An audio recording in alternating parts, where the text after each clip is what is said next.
The Logbook. April 3rd, 1944. 10:45 hours. Wright Field, Dayton, Ohio. Colonel James Morrison of the United States Army Air Forces. Ferrying Division stood at his office window, watching a P-38 Lightning taxi toward the maintenance hangar, and felt something cold settle in his chest. The pilot who climbed down from the cockpit was 5 feet 2 inches tall, weighed perhaps 110 pounds, and was a woman. He'd just received the telegram about the crash in Pennsylvania. Squadron Commander Evelyn Sharp, dead at 24 years old, ferrying her 61st Fighter aircraft when something went wrong on takeoff. Another one, he heard himself say. How many more? What Morrison didn't know, as he turned back to the stack of flight records on his desk, was that the numbers he was about to examine would shatter every assumption he'd built over 30 years in military aviation.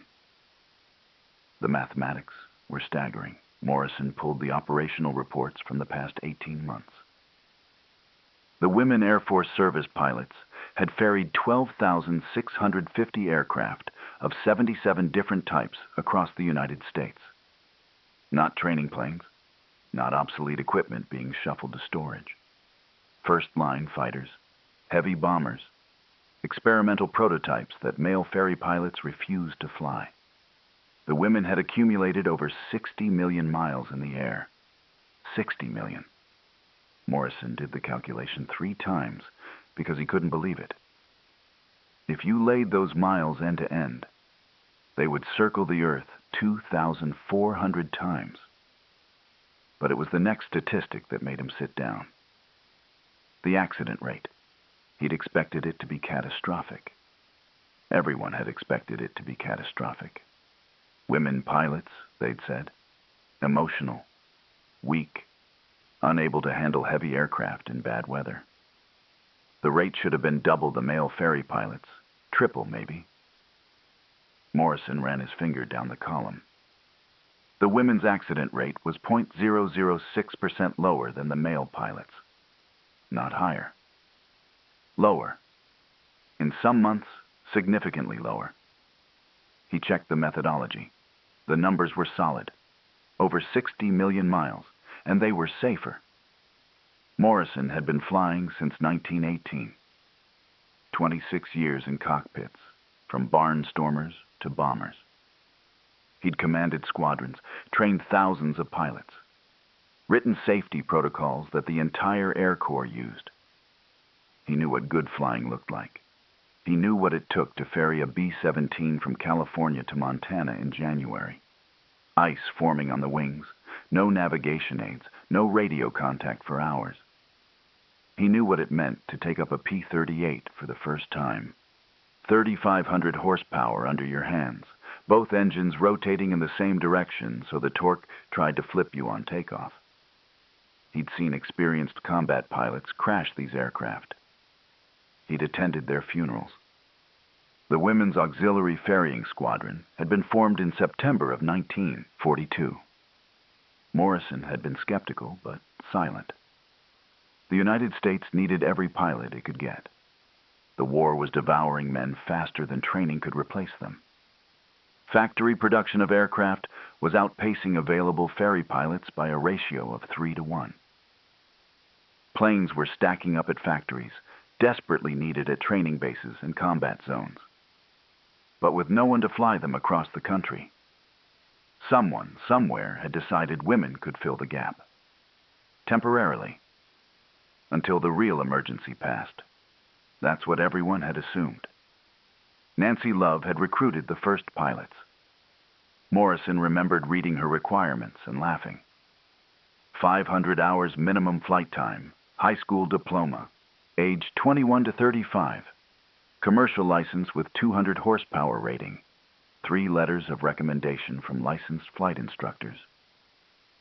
He'd laughed because these requirements were stricter than those for male ferry pilots. She'll never find anyone, he'd told his colleagues over dinner at the officers' club. There aren't 20 women in the whole country who can meet those standards. Love had received more than 1,000 applications in the first month. Morrison opened the first personnel file. Betty Gillies, Chief Pilot, Original WAFS member. 3,000 hours logged. Had been flying since 1929. Owned her own Stinson Reliant. Married, 1 child. First woman to check out in the P-47 Thunderbolt. Had ferried 213 aircraft in 20 months, including 47 fighters. 0 accidents. 0 incidents. Perfect safety record. He opened another. Teresa James, barnstormer from Pittsburgh. 2,500 hours. Learned to fly in 1934 at age 17. Supported herself through the Depression doing aerobatics at county fairs. First woman to ferry the A-20 attack bomber. Had delivered 142 aircraft. Once landed a P-39 with the landing gear jammed halfway down. Saved a $60,000 aircraft that male pilots had refused to touch. Another. Barbara Poole, 3,200 hours. Started flying in 1936. Ferried everything from PT-19 trainers to B-25 bombers. Logged more hours in pursuit aircraft than any other woman in the program. Had flown in weather so bad that male pilots had turned back. The weather doesn't care whether you're male or female, she'd written in her report. It just cares whether you know what you're doing. Morrison kept opening files, each one the same. Thousands of hours. Years of experience. Commercial licenses. Instructor ratings. These weren't society women playing at aviation. These were professional pilots who'd been flying longer than most of the male cadets the Army was rushing through training. The first revelation came when he found Evelyn Sharp's file. Born in Nebraska. Started flying at 14 years old. Morrison tried to imagine what that meant in 1933. The Depression. Dust Bowl. Rural Nebraska. A girl convincing someone to teach her to fly when most families couldn't afford food. Solo flight at 16. Commercial license at 18. By the time she was old enough to vote, she was teaching men to fly. The flight instructor logs were attached. Morrison counted. Sharp had personally trained 350 men. The number seemed impossible. 350 pilots. Male pilots. Army Air Forces cadets, most of them. And they'd learned from a woman who'd been flying since she was barely out of childhood. The instructor evaluation forms were attached. Every single one rated her as excellent or outstanding. Best instructor I ever had, one pilot had written. Toughest, another noted. She wouldn't pass you until you could do it right. No shortcuts, no excuses. Her flight time when she joined WAFs. 3,100 hours. Morrison did the math. To accumulate that many hours in 11 years meant she'd averaged more than 280 hours per year. That was more than most military pilots flew in wartime. She'd done it as a civilian, paying for her own fuel, maintaining her own aircraft, barnstorming and instructing just to stay in the air. The attachment showed what she'd ferried. PT-19 trainers, BT-13 basic trainers, AT-6 advanced trainers, UC-78 utility aircraft, P-39 fighters, P-40 fighters, P-47 Thunderbolts, P-51 Mustangs, P-38 Lightnings, 60 aircraft delivered, 0 accidents. The last entry, April 3rd, 1944. P-38 Lightning, Lock Haven, Pennsylvania to Newark, New Jersey. Aircraft crashed on takeoff. Pilot killed. Cause under investigation. Morrison pulled the preliminary accident report. The P-38 had gone down just after departure from the airfield near Middleton. Witnesses reported the left engine appeared to lose power. Sharp had tried to return to the field. The aircraft entered a spin at low altitude. No time to recover. No time to bail out.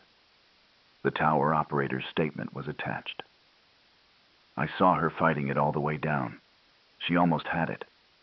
Another 100 feet of altitude, and she would have made it. The investigating officer had noted something else. The aircraft's maintenance logs showed it had been written up twice in the previous week for engine roughness. Both times, maintenance had signed it off as repaired. The left engine had been running rough when Sharp took it up. Pilot accepted aircraft despite questionable mechanical condition, the report noted. Ferry Division policy requires pilots to refuse unserviceable aircraft. Pilot's decision to accept marginal aircraft may have contributed to accident. Morrison read that line again. Then he pulled up Sharp's entire ferry record. 60 aircraft in 20 months. Every single one delivered on time. Every single one delivered without damage. She'd ferried aircraft with generators out, radios dead, instruments malfunctioning. She'd flown in snowstorms, thunderstorms, through weather that grounded commercial aviation. Never late, never refused an assignment, never put an aircraft on the ground damaged. She was trying to prove something, Morrison said aloud to his empty office. They all are. The second revelation came from the training records. Morrison had access to the data from both the male cadet program and the women's training program at Avenger Field in Sweetwater, Texas. He laid them side by side. Male cadet washout rate, 38%. Female trainee washout rate, 23%. The women's program was harder, more demanding. Jackie Cochran, who ran the women's training, had made it deliberately difficult. No shortcuts, no reduced standards. If anything, higher standards. And still, the women succeeded at a higher rate than the men. Flight training hours to solo. Men averaged 15 hours. Women averaged 12 hours. Check ride pass rate on first attempt. Men, 71%. Women, 86%. Navigation test scores. Men averaged 78. Women averaged 84. Instrument flying qualification. Men required an average of 31 hours. Women, 27. Morrison spread the documents across his desk. The pattern was undeniable. By every measurable metric, the women were performing as well as, or better than the men. Not despite being women. Not as some exception that proved the rule. Just better. He found the memo from General Henry Arnold, Commanding General of the Army Air Forces, dated September 1942. The experiment with women pilots should be considered temporary. Once the immediate shortage of ferry pilots is addressed, the program should be discontinued. Women lack the physical strength and emotional stability required for military aviation. Attached was a memo from Colonel Robert Olds, commander of the Ferrying Division, dated March 1944. Request permission to expand women's ferry pilot program. Current female pilots have demonstrated exceptional competence. Recommend adding 200 more pilots and expanding their duties to include all aircraft types without restriction. Their performance has exceeded all expectations. Between those two memos lay 18 months of evidence. Morrison started reading through it systematically. The B-29 Super Fortress, the largest bomber ever built, 141 feet long, wingspan of 141 feet, gross weight of 140,000 pounds, 4 engines producing 8,800 horsepower, pressurized cabin, remote-controlled gun turrets, so complex that Boeing had produced a training manual over 100 pages long. So difficult to fly that several test pilots had crashed during development. So powerful that male pilots called it the pilot killer. Dora Doherty and Dorothea Johnson had checked out in the B-29 in September 1943. 2 women, 5 feet 4 inches and 5 feet 2 inches tall. They'd flown it for 33 hours, demonstrating every maneuver, every procedure, every emergency drill. Then they'd given demonstration flights to male pilots who'd been afraid to try it. If those little girls can fly it, one general had said after watching. Then anyone can fly it. Within a month, male pilot resistance to the B-29 evaporated. The P-38 Lightning, twin-engine, twin-boom design, tricycle landing gear, counter-rotating propellers that generated massive torque, notoriously unforgiving of pilot error. The Army had lost more P-38s to training accidents than to enemy action. Male ferry pilots treated it with respect bordering on fear. Barbara Erickson had ferried 94 P-38s. 94. More than any other ferry pilot, male or female. 0 accidents. 0 incidents. She'd once delivered 5 P-38s in a single week, flying them from California to Newark, catching commercial flights back, turning around, and doing it again. When asked about the Lightning's reputation, she'd shrugged. You just have to pay attention. It tells you what it's going to do if you listen. Morrison found a report from a male ferry pilot, Captain Robert Morgan, written after watching the women at Newcastle Army Air Base. I've been flying for 7 years. Combat pilot, Europe theater, 53 missions. I watched these women pre-flight their aircraft more carefully than I've seen anyone do it. I watched them fly formation tighter than our combat boxes. I watched them handle heavy 4-engine bombers like they were cubs. I don't know what I expected, but it wasn't this. These aren't girls playing at flying. These are pilots. The real thing. The third revelation was about the work itself. Morrison started calculating what the women had actually done. From September 1942 to April 1944, 19 months, 12,650 aircraft ferried. That was 666 aircraft per month. 22 aircraft per day, every single day, including Sundays, including Christmas, including blizzards, ice storms, and fog that grounded commercial aviation. The distances. California to New Jersey, 2,500 miles. Montana to Florida, 2,300 miles. Texas to Alaska, 3,000 miles. No radio navigation, no instrument landing systems. VFR, visual flight rules, following rivers and railroads and highway maps. In single-engine fighters with fuel for maybe 600 miles between stops. In bombers that cruised at 160 miles per hour and took 12 hours to cross the country. The conditions. Winter storms over the Rockies, thunderstorms over Kansas, ice forming on wings over the Great Lakes, 0 visibility in mountain valleys, emergency landings in farmers' fields, sleeping in barracks, operations offices, hotels, sometimes in the cockpit waiting for weather to clear. The logistics. Commercial airline flights back to pick up the next aircraft. Sometimes flying 3 aircraft in 1 week, sometimes waiting a week for the right weather window. Living out of a flight bag. No permanent base, no permanent assignment. Just the next aircraft and the next destination. Morrison found a letter from Cornelia Fort, one of the original WAFS pilots, written to her mother in December 1942. She'd been killed 3 months later when another aircraft struck her during a ferry flight. The letter had been preserved in her file. We worked from dawn until long after dark. Yesterday I ferried a PT-19 from Dallas to New York. Got up at 4 in the morning, pre-flighted in the dark with a flashlight, took off at dawn. Made 7 stops for fuel, flew 11 hours. Landed at Newark at 8:30 at night. Slept 4 hours in the operations office. Caught a commercial flight back to Dallas at midnight. Arrived at 5 in the morning. Took another PT-19 out at 7.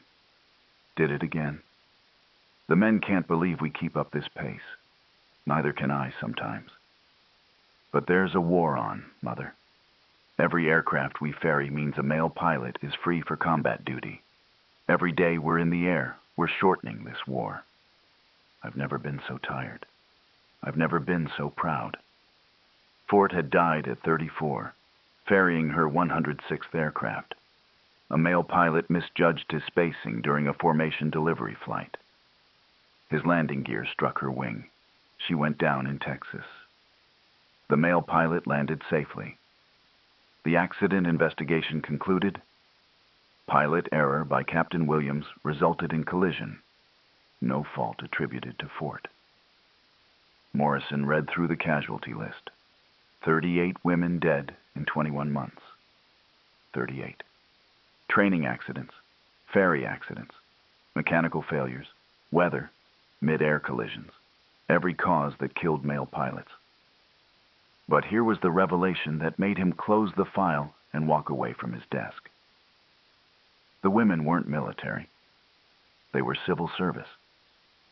When they died, their bodies were sent home in freight containers at their families' expense. No military funeral, no flag on the coffin, no benefits for their families. The Army didn't even pay to ship them home. Their fellow pilots had to take up collections to pay for transportation of the bodies.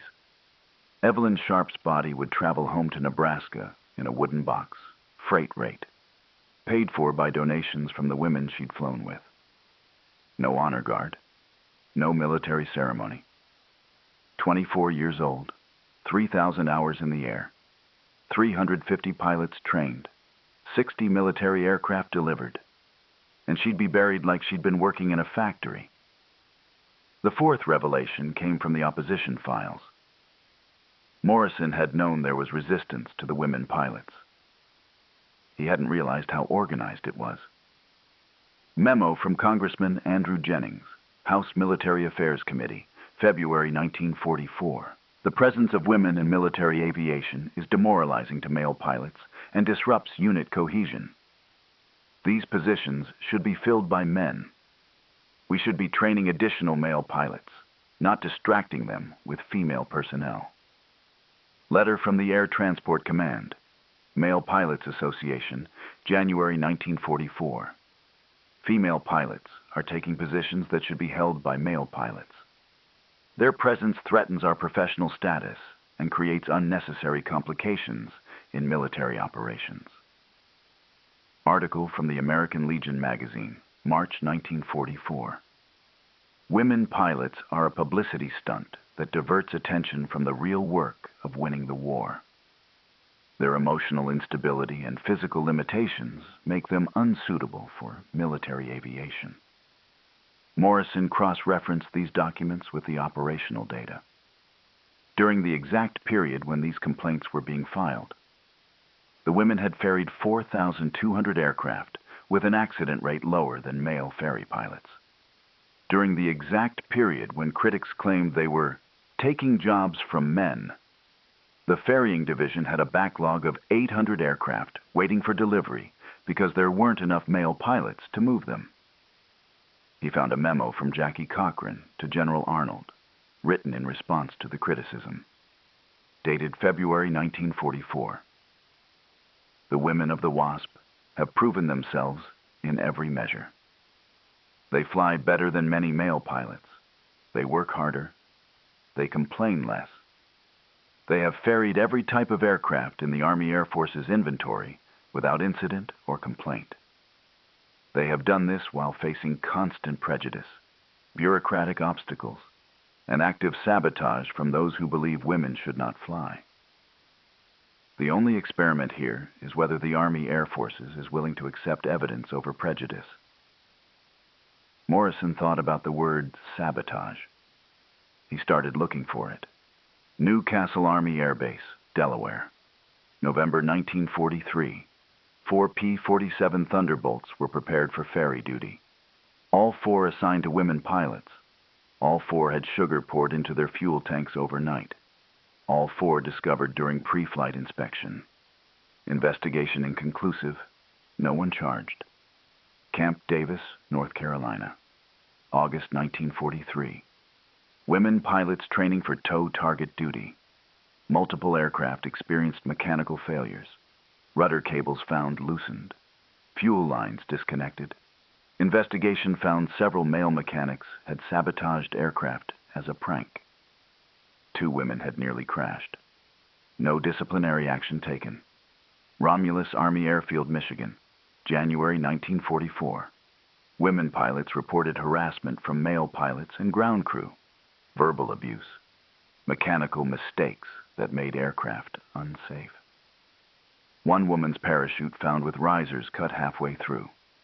Investigation launched, but no conclusions reached. And more. Morrison found incident report after incident report. Not all bases, not all personnel, but enough. A pattern of resistance that went beyond professional disagreement into active attempts to harm. And through it all, the women kept flying. He found a diary excerpt from Ann Baumgartner attached to a security report. She'd been flying at Wright Field, test pilot duty, when she discovered her flight suit had been doused with a chemical irritant. She'd flown anyway, landed with her skin burning, filed a report, and was back in the air the next day. "They think they can make us quit," she'd written. "They don't understand. We've been fighting this battle since we were children. Every instructor who said girls can't fly, every mechanic who refused to work on our planes, every airport that wouldn't sell us fuel, every bureaucrat who wouldn't issue us licenses, we didn't come this far to quit now." The psychological transformation happened slowly for Morrison, then all at once. He'd been flying since he was 20. He'd learned in a Jenny, a wood and fabric biplane that could barely reach 80 miles per hour. He'd barnstormed through the 20s, done aerobatics at county fairs, taught students who paid him in cash and chickens. He'd joined the Army Air Corps in 29, flown mail routes, trained cadets, commanded squadrons. He'd worked his way up from pilot to instructor to administrator based on skill, experience, and dedication. He'd assumed his path was the only path. That's what he realized as he read through file after file. He'd assumed military aviation was inherently masculine because that's what he'd been told, what he'd seen, what he'd experienced. He'd never questioned it. Why would he? All the pilots were men. All the instructors were men. All the commanders were men. Therefore, flying was for men. The evidence in front of him demolished that assumption so completely that he felt physically dizzy. These women had followed the same path he had. Started young, worked cheap jobs to pay for flight time. Scraped together money for licenses and ratings. Built hours however they could. Taught others to fly. And they'd done it facing obstacles he'd never had to overcome. No one had told him girls can't fly. No one had refused to teach him because of his gender. No one had sabotaged his aircraft because they thought he didn't belong. Morrison had started flying in 1918 when women were just getting the vote. He'd never thought about what that meant for women who wanted to fly. He'd never had to. He spent 3 days going through records. 3 days that felt like a methodical dismantling of everything he'd believed about aviation, about ability, about merit. Every file was the same. Exceptional qualifications, superior performance, perfect safety records, and resistance. Constant, grinding resistance from people who should have known better. He found a letter he'd written himself. September 1942, to his superior officer. Regarding the proposed women's ferry squadron. While I understand the personnel shortage, I have concerns about women's ability to handle military aircraft. In my experience, women lack the physical strength required for heavy aircraft and the emotional stability required for difficult conditions.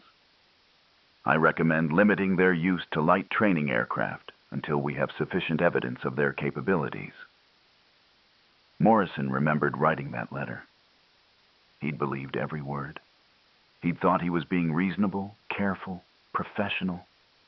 He'd thought he was protecting safety and standards. He'd been wrong about everything.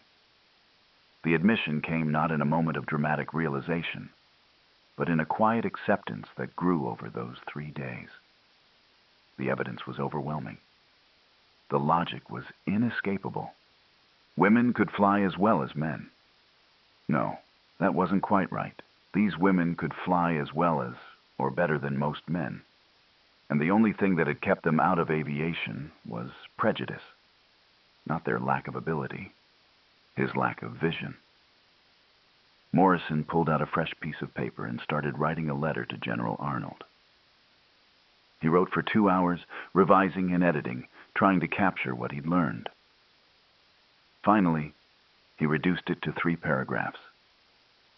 Over the past 21 months, the women of the WASP have demonstrated exceptional competence in every aspect of military aviation. They have ferried 12,650 aircraft with an accident rate equal to or lower than male ferry pilots. They have checked out in 77 different aircraft types, including every frontline fighter and bomber in our inventory. They have performed their duties under difficult conditions with professionalism that would be exemplary for any pilot of any gender. The opposition to these pilots is not based on their performance, which has been exemplary, but on prejudice against women in military roles. This prejudice is not justified by evidence. It is contradicted by evidence. The women of the WASP have proven that gender is irrelevant to flying ability. What matters is training, experience, and dedication. By these measures, many of these women exceed the qualifications of our male pilots. I recommend that the WASP program be continued and expanded. I further recommend that these pilots be granted military status and full military benefits. They have earned this through their service. They have proven themselves in every possible way. To dissolve this program or to maintain their civilian status would be both unjust and operationally foolish. He sealed the letter and sent it. He knew it wouldn't matter. The politics were already decided. Congress was moving to disband the WASP. The male pilots' associations had been lobbying hard. The war was turning. The need was passing. The women would be sent home. On December 20th, 1944, the WASP program was officially dissolved. 1,074 women had served. 38 had died. They were told to go home. No benefits, no military recognition, no thanks. Their records were sealed and classified, hidden away like an embarrassing experiment. Nancy Love, who had recruited the first pilots and commanded the ferry squadron, gave a final speech at the last formation. Morrison had a copy in the file. You have proven yourselves beyond any doubt. You have flown 60 million miles. You have ferried 12,650 aircraft. You have demonstrated that women can fly any aircraft the Army Air Forces operates. You have done this with grace, professionalism, and courage. The country will forget what you did. The military will forget what you did. But you will know. And I will know. And someday, the truth will be recognized. Morrison was at that formation. He watched 1,000 women in their Santiago blue uniforms stand at attention one last time. He watched them salute and disperse. He watched them turn in their wings, their flight suits, their orders. He watched them become civilians again, legally barred from even wearing their uniforms after discharge. He thought about Evelyn Sharp, buried in Nebraska, 24 years old, gone for 8 months by the time the program ended. She'd never known that it would end this way. She'd never known that everything they'd proven would be filed away and forgotten. The files went to a government warehouse in St. Louis, classified, buried under Women's Program Records, inactive. The women went home. Some kept flying. Most couldn't. In the post-war world, airlines wouldn't hire women pilots. The military wouldn't take them. Flight schools wouldn't instruct them. The doors that had opened briefly in emergency slammed shut in peace. Morrison kept his copies of the reports. He kept his letter. He kept the files on Evelyn Sharp and Cornelia Fort and Barbara Erickson and all the others. He retired in 1952. He died in 1968. The files were found in his study by his daughter. "Why did you keep these?" she asked at his funeral. His wife answered, "He said someone needed to remember. He said they proved something that people weren't ready to accept. He said the truth would matter someday." It took 33 years. In 1977, the Air Force granted the surviving WASP veterans military status. In 1992, Evelyn Sharp was inducted into the Nebraska Aviation Hall of Fame. In 2010, the WASP received the Congressional Gold Medal, the highest civilian honor. At the ceremony, one of the surviving pilots, 92 years old, accepted her medal and said, "We knew all along. We knew what we'd done. We knew what it proved. We just waited for everyone else to catch up." The broader context was this. In 1943, there were 2,800 women with pilot's licenses in the United States. Fewer than half of 1% of all licensed pilots. By 1950, that number had dropped to 1,200. By 1960, it was 900. The post-war world had pushed women out of cockpits more effectively than any law could have. But the WASP had planted something.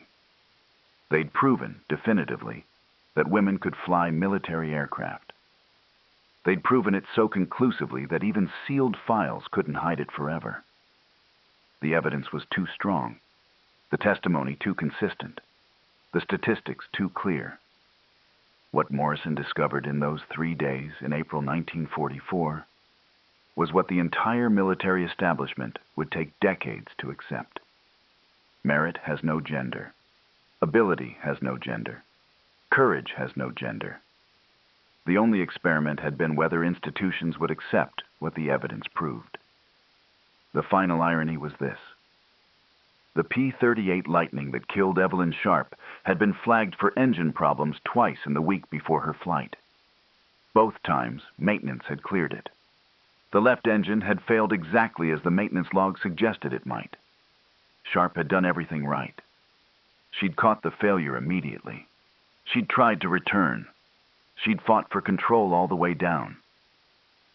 Another 100 feet of altitude, the tower operator said, and she would have made it. The aircraft was a piece of junk that should never have been cleared for flight. But the ferry division was behind schedule. Aircraft were needed. So it was cleared and assigned to a woman pilot. Because if it crashed, it would just prove what the critics had been saying all along. Except it didn't prove that. The accident investigation was thorough. The maintenance failure was documented. The fault was clear. But the report was classified along with all the other WASP records, filed away, forgotten, until Morrison's daughter found the files. Until she donated them to the Air Force Historical Research Agency. Until researchers started piecing together what had really happened. Until the truth emerged, slowly, piece by piece, statistical table by statistical table, testimony by testimony. Today, the Smithsonian National Air and Space Museum has a display on the WASP. There's a flight suit, a pair of wings, a photograph of Evelyn Sharp standing next to a P-38 Lightning, smiling, confident, ready to fly. The placard says she accumulated 3,000 hours by age 24, that she taught 350 men to fly, that she ferried 60 military aircraft, that she died in service to her country. It doesn't say that she was paid less than male pilots. It doesn't say she received no military benefits. It doesn't say her body was shipped home in a freight container. It doesn't say the program was dissolved the moment the emergency passed. It doesn't say that everything she and 1,073 other women proved was sealed away for 33 years. But the researchers know. The historians know. The flight suit is there. The wings are real. The photograph doesn't lie.